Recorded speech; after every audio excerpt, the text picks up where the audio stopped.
one of the things I've noticed about these live question and answer shows is that people tend to ask questions about how to stop behaviors. And that's all good. You know, I like talking about how to stop behaviors.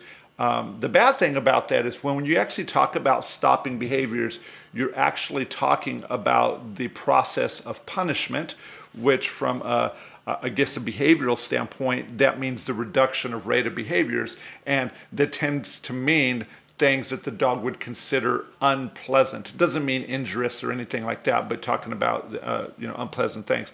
So what I want to talk about a little bit is really more about, like, how do you look at your life with your dog, the day-to-day with your dog. So from teaching them to practicing with them, to drilling yourself, to practicing with yourself, and then also just to living life with dogs.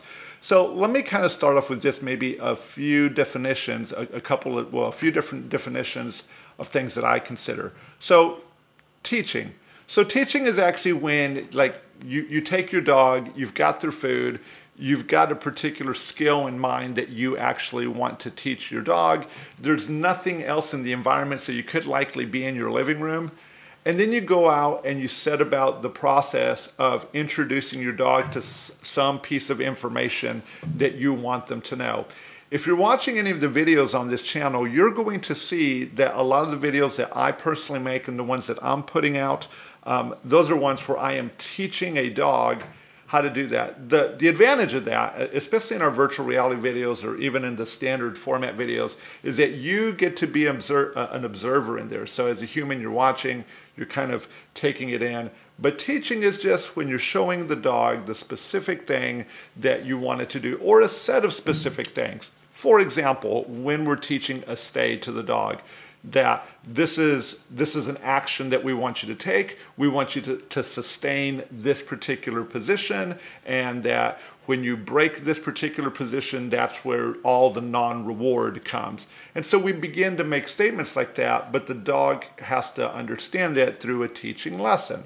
Okay, so teaching is when you're showing the dog pieces of information. So what's next? Practicing. Okay. So when you're practicing with the dog has previously already learned how to do something. Okay, you've already gone through that teaching process.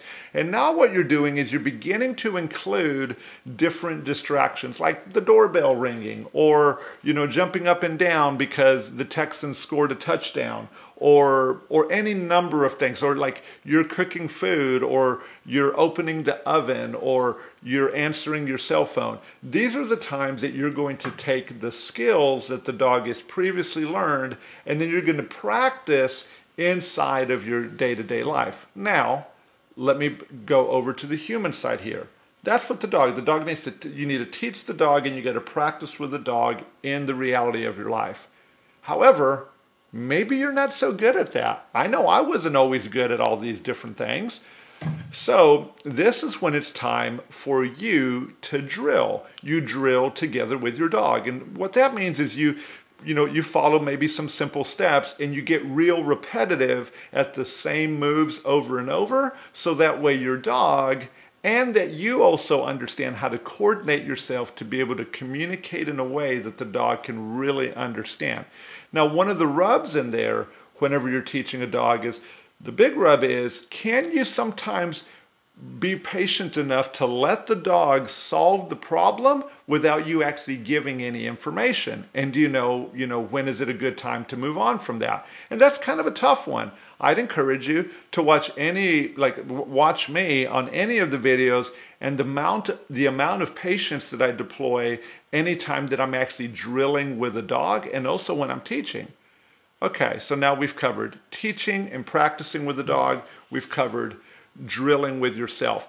So if you can really hit all three of those, okay, that you can drill for yourself, understand how to communicate, you've taught the dog what you want, then you truly get to practice with the dog all the different skills that the dog could possibly do. Now, if your dog doesn't know how to do something, but you need to get into somewhere in the environment, this is where your equipment becomes paramount, because your equipment can give you the physical control to be able to move the dog safely in the space that you're in without having to truly rely on your voice commands. But a truly trained dog is one that can not only understand the circumstance without voice commands, but that can also respond to voice commands with a single voice command, and that they look happy doing it.